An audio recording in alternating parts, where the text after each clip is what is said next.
So today's car is a Land Rover Discovery 3 from 2005. This is the 2.7 litre V6 turbo diesel. And the problem that this car has been having is with the electronic parking brake. When you hit the pedal, you can hear the motor turning, but nothing's happening, so there's obviously some kind of fault there. All the circuitry checks out, you do need to double check that, so it must be a mechanical problem that we have.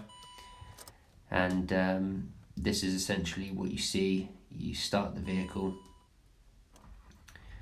and then once the vehicle's started, you see the parking brake light just flashes. And if you try to use the parking brake, I'm not going to continue using it in case it causes further damage, but then the yellow light that you saw initially will also illuminate.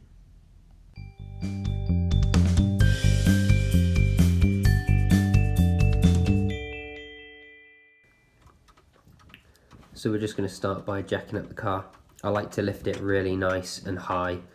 Land Rovers are very heavy, so you want a good quality set of stands and you want a good quality jack to be able to lift it.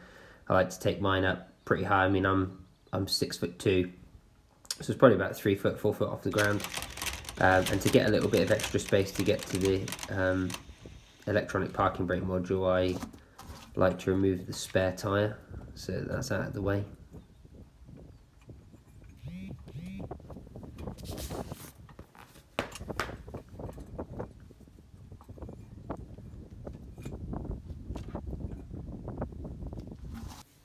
And now we just remove the wheels both sides. These are 22mm, and if the chrome cap comes off, I think it's about 20. And now we just need to remove the brakes, starting with this torque screw that holds on the disc. I like to put mine in gear, just stops it from rotating quite as easily.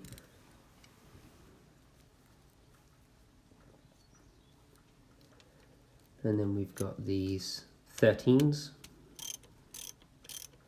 The counter hold on the back is a 15mm if you need it. Mine were pretty stuck on, so I was able just to pull them out with a ratchet.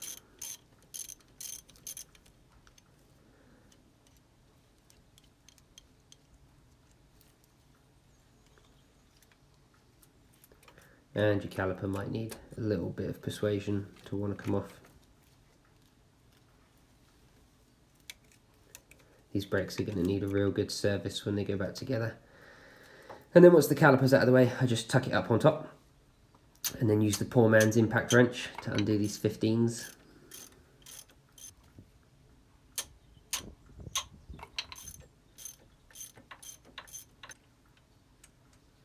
And then just drop the carrier.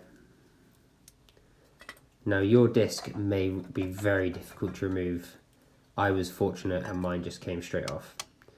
So now that we've got the brakes off, we'll remove the handbrake shoes. Starting with these little clips.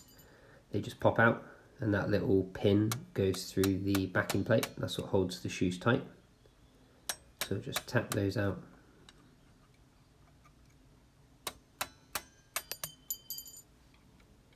Nice and easy. We'll pop out the spring on the bottom. And that was the little handbrake adjuster there that I dropped. We'll service all this before we put it back together, but now we'll just want to release that parking brake cable. So you pull up on that little metal tab you see at the front, and then you pull the shoe forward while pushing the cable back, and away she comes. And then we can just pull the shoes right out. I try to leave them as assembled as possible, so you don't forget the orientation of anything. And now we just need to remove the handbrake cable, starting with this little plastic nut. Now there is a little C-clip in here. Mine just basically snapped off, but you need to tap that out. You'll see it, you see it go flying. There she goes. So there's bits stuck in there, so I just tapped the rest of that out. And then I'm just going to heat it up, since it wasn't moving. I had to hit mine out in the end with the hammer and chisel, just tap it to get it to come. Once it started to move, finished it off with the mole grips. And then that's it. You can remove it. So now we're going to remove this backing plate up here, which is in front of the electronic parking brake module, motor and gearbox, where all the cables mount up. As you saw, is terribly rusty up here, and I was amazed that I managed to get 3 of these bolts out. There's 4 of them holding down this backing plate. I managed to get 3 of them out, but this last one was just too badly rounded. I couldn't get anything on it, so in the end I just cut that one off. I do hate to cut things off, but sometimes you don't really have much of a choice. And now there's plenty of things clipped in here. You can see on the left hand side there's something clipped on, and then it wraps around the top. I think this is an airline, so we just unclip all these. Unclip the wiring harness from the bottom, and then I think there was a plug on the side, and then that's it. You can just pull that out of the way, which reveals to us our electronic parking brake module. So we just unplug it. There should be a special clip on that. Mine was missing. And then you want to release the cable brackets. Mine have disintegrated, but they're held on with 1 bolt each. So mine were just loose, basically. You see I'll give them a wiggle here in a second. And you'll see that the brackets have already disintegrated and come apart. So that meant I could just pull my cables straight through once they were disconnected from the backing plates. And then same on the other side, you can see they've just broken straight off. Probably been like that for a while, I guess. And the same here. You can see the general level of corrosion on some of these bolts makes this job really, really tricky.